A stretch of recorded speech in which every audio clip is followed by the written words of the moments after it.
अस्सलाम वालेकुम नाज़रीन, कैसे हैं आप। Welcome to another video. मैं हूं फैज़ान और आप देख रहे हैं गारमेंट टेक्निक्स। तो नाज़रीन, आज का मौजू एक इंतहाई ख़ास मौजू पर है, जो कि है वेस्ट बेल्ट पर यूज़ होने वाले जो फोल्डर्स हैं उनकी क्या तफसीलात हैं और उनमें जो SML लिखे होते हैं उसकी क्या तफसीलात हैं, या उसके ऊपर जो चीज़ें 1.25 इंच या 1.25 इंच जो मेंशन होती हैं या इस तरह के और वैल्यूज़ जो मेंशन होती हैं उनकी क्या तफसीलात हैं, वो आज इस वीडियो में डिस्कस करेंगे। तो नाज़रीन, जैसा कि लोग बहुत ज़्यादा इस बात को लेकर परेशान रहते हैं कि वेस्ट बेल्ट पे जो फोल्डर्स लगते हैं उसको कैसे पहचाना जा सकता है, उसके बारे में कैसे जाना जा सकता है। जब भी कोई बात करता है कि स्ट्रेट फोल्डर की या डबल बेल्ट जो होता है उसके स्ट्रेट फोल्डर की, या फिर कंटूर बेल्ट उसका जो डबल बेल्ट है उसको कैसे समझा जा सकता है कि ये क्या चीज़ें हैं। जब कोई फोल्डर होता है तो उसकी कटिंग को कैसे पहचानेंगे और उसकी जो आउटपुट है, जो फिनिश बाहर निकलेगा, आउटपुट निकलेगी उसको कैसे पहचानेंगे, कैसे पता चलेगा कौन सा जो फोल्डर है वो किस वेस्ट बेल्ट के लिए आइडियल रहेगा। तो नाज़रीन, सबसे पहले इस बात को जान लेते हैं। अगर हमारे फोल्डर के ऊपर लिखा होता है 1.25 इंच और साथ मेंशन होता है कि 4.25 इंच, तो इसका क्या मतलब है। तो नाज़रीन, इसका आसान मतलब ये है कि जो एक वैल्यू लिखी होती है ना 4.25 इंच, वो स्टैंप तो इंचों के हवाले से ही हुई होती है, लेकिन उसका मेन मकसद होता है सेंटीमीटर के हवाले से। तो लोग इस बारे में ज़्यादा कंफ्यूज हो जाते हैं कि या एक साइड पे लिखा हुआ है 4.25 इंच और एक साइड पे लिखा हुआ है 1.25 इंच। तो मैं आज इस वीडियो में आपके लिए आसान करके समझा देता हूँ कि इसका क्या मतलब है। देखिए नाज़रीन, जब भी कोई फोल्डर मेक करता है ना, जो फोल्डर मेकर होते हैं, जो फोल्डर बनाते हैं, तो उन्होंने जब स्टैंप लगानी होती है ना, तो उन्होंने 2 वैल्यूज़ देनी होती है, एक सेंटीमीटर्स की और एक इंचेस की। तो जो 4.25 सेंटीमीटर की आउटपुट देने वाला फोल्डर होता है ना, उसके ऊपर स्टैंप जो लगती है ना, वो भी इंचों के मुताबिक ही मेंशन की जाती है। यानी उसके ऊपर लिखा होगा 4 सही 1/4, यानी वो 4.25 बनते हैं, लेकिन वो वैल्यू जो है वो इंच के हिसाब से लिखी होती है, लेकिन वो हकीकतन 4.25 सेंटीमीटर की वो निशानदही कर रहा होता है। उसके बाद उसी फोल्डर के ऊपर उसके साथ लिखा होता है 1.25 इंच। अब ये जो वैल्यू है ना नाज़रीन, ये इंच की ही वैल्यू है।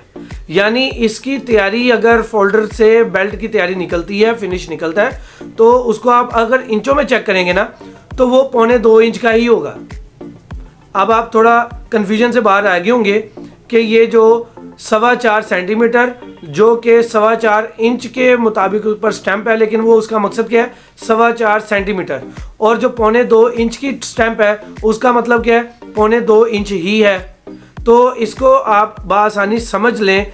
उस पर जो 2 स्टैंप है उसमें से एक स्टैंप जो है वो सेंटीमीटर को तयन कर रही होती है और दूसरा जो है इंचेस का तयन कर रही होती है। तो नाज़रीन, अब चलते हैं इसके दूसरे मरहले पे, वो है डबल बेल्ट, यानी डबल बेल्ट का फोल्डर।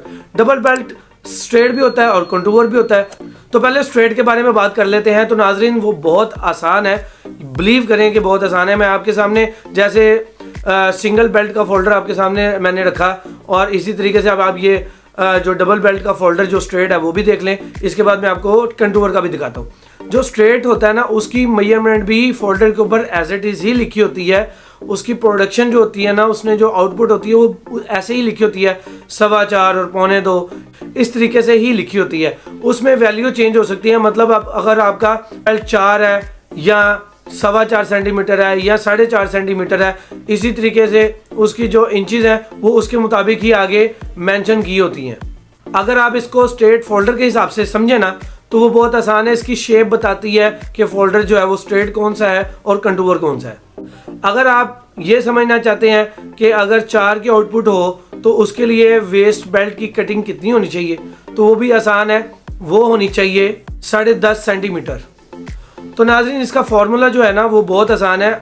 फार्मूला आप इस तरीके से समझ सकते हैं कि अगर आपका सिंगल बेल्ट है 4.5 सेंटीमीटर प्लस 4.5 सेंटीमीटर, अगर आप सिंगल बेल्ट की आउटपुट अगर आप लेना चाहते हैं तो उसका जो बेल्ट कटिंग होगा वो 11.5 सेंटीमीटर होगा। नाज़रीन, इसकी आप वैल्यू कैसे जान सकते हैं, मैं साथ में टेबल भी ऐड कर देता हूं ताकि आपको आसानी हो समझने में, लेकिन मैं एक बेल्ट के हवाले से आपको समझा भी देता हूं। देखें, 4 सेंटीमीटर अगर आपको उसकी आउटपुट चाहिए तो 4 + 4 कितना हुआ, 8 सेंटीमीटर और 2.5 सेंटीमीटर जो आप उसमें वैल्यू ऐड कर दें स्वाइंग मार्जिन की, तो वो बासानी आप समझ गए होंगे कि वो वैल्यू कितनी हुई, 10.5 सेंटीमीटर। तो ये कटिंग है। और इसी तरीके से 4.5 सेंटीमीटर का अगर आपने बेल्ट की आउटपुट लेनी है तो उसको 4.5 सेंटीमीटर प्लस 4.5 सेंटीमीटर करेंगे तो वो बनेगा 9 सेंटीमीटर। अब इसमें 2.5 सेंटीमीटर उतनी ही वैल्यू जो 4 सेंटीमीटर के बेल्ट में ऐड की थी मार्जिन की, स्वाइंग मार्जिन की, तो आप इसमें भी 2.5 सेंटीमीटर वही वैल्यू ऐड करेंगे तो कितना बनेगा, 11.5 सेंटीमीटर। तो नाज़रीन जो डबल बेल्ट होता है ना, उसका जो बेल्ट है कटिंग वो कितनी होनी चाहिए वो मैं अब आपको समझाने जा रहा हूँ, वो गौर से आपने सुनना है। जिस बेल्ट की आउटपुट 4.5 सेंटीमीटर डबल बेल्ट की निकलेगी, आपने उसमें एक ही फॉर्मूला लगाना है तो आप आसानी समझ जाएंगे कि इसकी कटिंग कितनी होगी। देखिए नाज़रीन, आपका बेल्ट कितना आउटपुट दे रहा है, 4.5 के अंदर आप 2.5 सेंटीमीटर जो है ना वो इसकी स्वाइंग मार्जिन ऐड कर दें तो उसकी कटिंग निकल आएगी। तो इसकी कटिंग कितनी होनी चाहिए, 7 सेंटीमीटर। अब इसी तरीके से अगर आप 4 सेंटीमीटर को समझें कि 4 सेंटीमीटर की अगर आउटपुट चाहिए तो बेल्ट कटिंग कितना होना चाहिए, वो होना चाहिए कि 4 का आपका बेल्ट है और 2.5 सेंटीमीटर आपके स्वाइंग मार्जिन है, तो कितनी उसकी कटिंग हुई, 6.5 सेंटीमीटर। कितना मुश्किल लग रहा था आपको समझने में कि कौन सा फोल्डर होगा, उसके ऊपर स्टैंप कौन सी होगी, वो सिंगल बेल्ट में कितनी कटिंग होगी, किस तरह बेल्ट फोल्डर को जो है वो पहचानेंगे।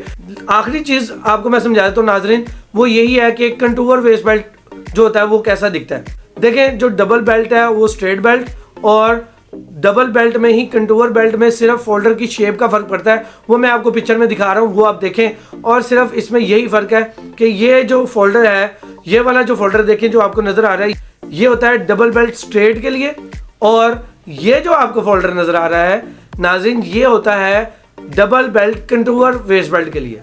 ठीक है, ये बहुत आसान है।